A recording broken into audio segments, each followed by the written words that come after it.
It's time for another professional match of StarCraft 2, and what I got for you today is a Zerg vs Terran played on Catalyst LE.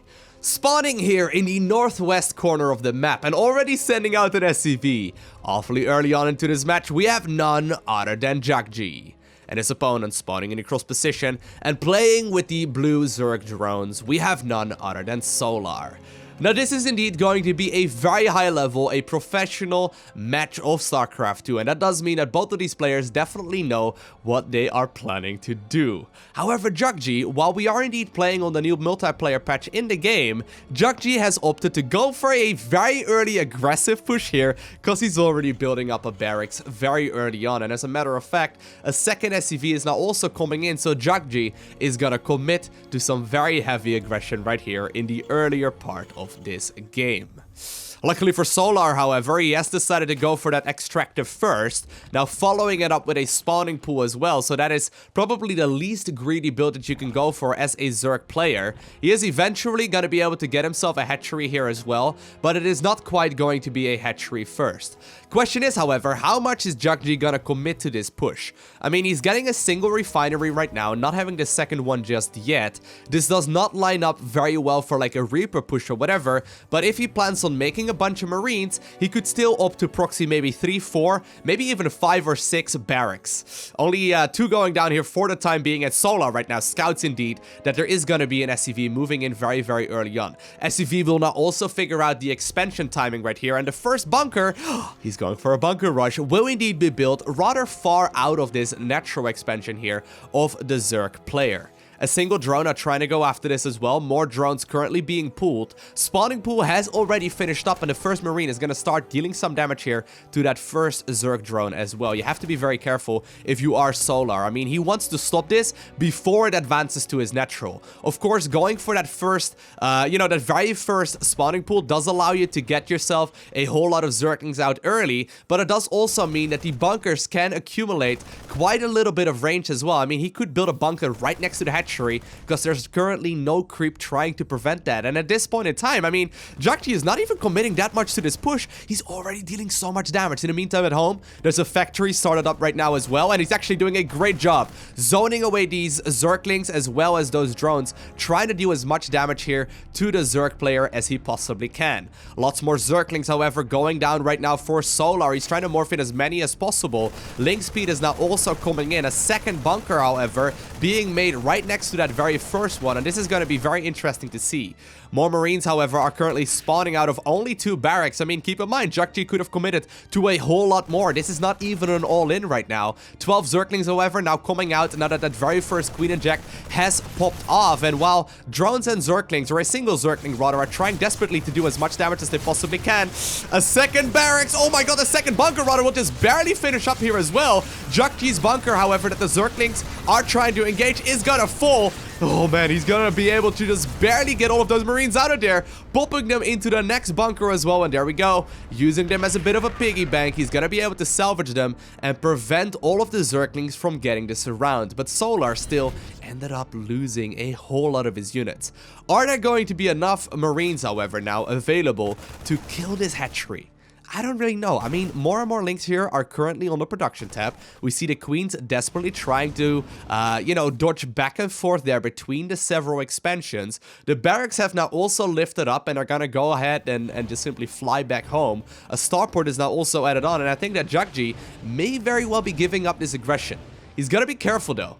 Drones actually were still out on the map. Apparently, they finally found their way back home. But as soon as these Zerglings get us a round off on all of those Marines, they're gonna be dead. They're gonna be dead for sure. Now, a couple of links are also trying to make their way across. Very nice little move. Jjakji is following this up with a command center right here finally as well. But so far, the defense by Solar has been pretty much as good as it could have been. I mean, other than the fact that a lot of drones were indeed not mining there for a while, and he ended up losing 2 workers there in total, he could have easily lost the game. I mean, if I was Solar right here, I would have been dead already, right? Let me just point that out. Very patient player so far, though. Not really taking any risks whatsoever. He doesn't doesn't really want to move out, knowing right now as well that there's no command center on the low ground just yet. I think that Jjakji will indeed be following that up with one very, very shortly. But at this point in time, Solar must feel pretty happy about this scenario. He's trying to go for the surround right now. All of those Marines doing a great job at exactly that, knowing very well that that Jjakji was going to be preoccupied on the other side of the map, microing those Hellions, and apparently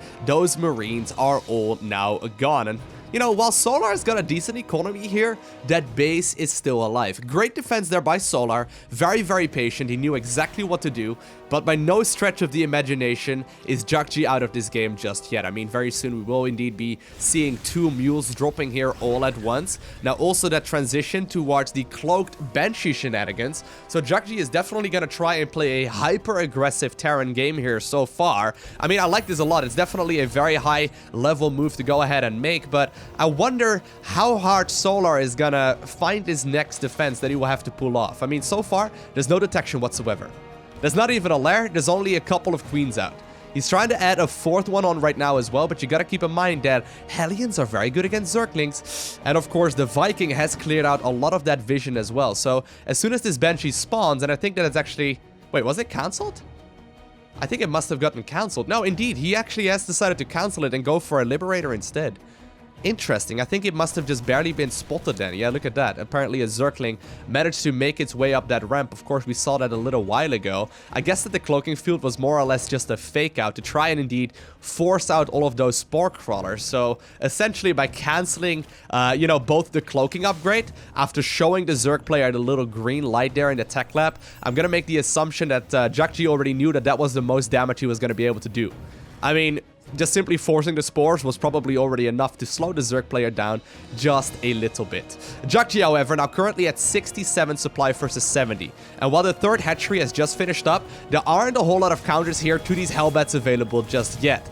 Zerglings are now being morphed into Banelings as well, and of course Banelings do extremely well against this Hellion-based army, but so far Solar is buying a lot of time. I mean, he's making sure that he does not really lose any kind of significant army units here before properly engaging these Hellbats, and now that the Banes are out and the Hellbats were deep on creep, apparently he's feeling confident to make the turnaround, and indeed the Banelings are now trying to engage there. 2 Banelings for a single Hellbat, not quite the trait you want to go for if you are a Zerg player, but, you know, he hasn't lost any kind of critical workers whatsoever. Only 5 workers killed here in total in this game. And of course, Jjakji's build was essentially meant to close out this game very, very early on. Solar, however, he's still losing a couple of units here and there. And I do think that Jjakji must be feeling pretty happy here with the value that he's got out of the units here nonetheless. Look at that production tab as well. So much more stuff here coming in for the Terran player. Going for that 3rd command center, transitioning towards double upgrades, and also following this up with a lot more Marines and probably very soon a switch towards maybe Medevacs and potentially even siege tanks or Widow Mines. Now, of course, Widow Mines are quite a little bit weaker than they once used to be. Right now, when they use their shot once, they're going to be detectable for at least a little while. They're going to be buffing them soon, actually, making the Drilling Claws upgrade just a little bit more affordable. But I wonder exactly what the plan is going to be. I mean, so far, Jjakji is just following it up with more and more barracks. He does have a factory now available here with a tech lab on it as well, but Zerg is slowly advancing on this map. Already, we see a lot more creep being added on, and at this point, Solar is ahead economically speaking, but he doesn't have a ton of workers just yet. 4th base will or actually the 3rd base right now for the Terran player will be quite easy to set up at this point as well. But I wonder what the follow-up is going to be. I mean, we see a lot of drones going down for Solar. He's also just now starting up his +1/+1 upgrades, and Jjakji has got a lot of stuff. You gotta keep in mind, right? There's no there's 2 Medevacs here. That's all, though. That's not even going to be remotely enough to, like, evacuate half of this army. So once again, Jjakji is making a hyper-aggressive push here. Not entirely certain of what the Zerg player has, but he does know that he just finished up his Stimpack upgrade. And while Combat Shield and 1-1 are not quite done just yet, apparently he's feeling confident enough to make at least a little bit of a push happen once again. Queen's actually caught off guard, forcing that transfuse there. Very, very nicely done. The thing is, though, of course, that these Banelings can connect properly and they can deal a lot of damage. Great micro so far, splitting all of those units brilliantly. Target firing down the Banelings, and indeed, Jjakji immediately forcing that GG there out of his opponent. That split right there near the ending was pretty much as good as it could have been. Hold up, let's look at that again. So this is where the Terran player first moves on creep. He stimps a couple of the Marines forward and snipes all of the tumors, forcing Zerg to make a bit of a move forward, because as soon as that creep dissipates, it's gonna be very hard to engage this. Now look at that, the pre-splits right here are spot on, trying to like micro the... Oh my god.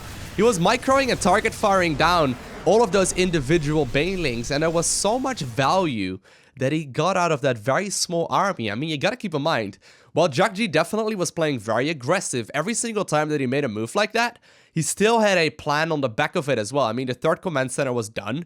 He already had a bunker set up at the third base as well. So by no means was this going to be an all-in. It definitely was meant to do a little bit of damage, because if these banelings would have connected otherwise, there was a good chance that he would have just simply lost. But that was still very, very well played. That was actually really nice. I love it whenever Terran players play so hyper-aggressive. I mean, you could see, right? Jjakji could have committed with like 4, 5, even up to 7 barracks on the other side of the map if he really wanted to. I mean, if you got 16 Marines and a mule on minerals, you can produce supply depots and out of 7 barracks all at once, right? But he was only committing to a bunker rush right there, and while it wasn't dealing a ton of damage, it still slowed the Zerg player down enough to actually still call that a slight little lead there by Jjakji, and he was already following it up with the Hellions. Then the cheeky little move with the cloaking field, of course, on that Banshee, he was forced to get that cancelled, but he dealt the damage by forcing the Spore Crawlers anyway, so he didn't really care. Then he switched into the Liberator play, and then the third command center with this push once again. I really liked it. Instead of just giving the Zerg player any kind of wiggle room, he decided to just play it super aggressive and therefore give himself the upper hand. I really liked it. Hope you did as well. If you haven't already, make sure you hit that like button down below the video so, you know, you can show your support that way. And if you are new to the channel and you haven't just yet, make sure you hit that subscribe button so you get a notification as soon as future videos go live. Other than that, I want to thank you for watching. Have an amazing day, okay? Do not forget to smile, and I'll see you in the next one.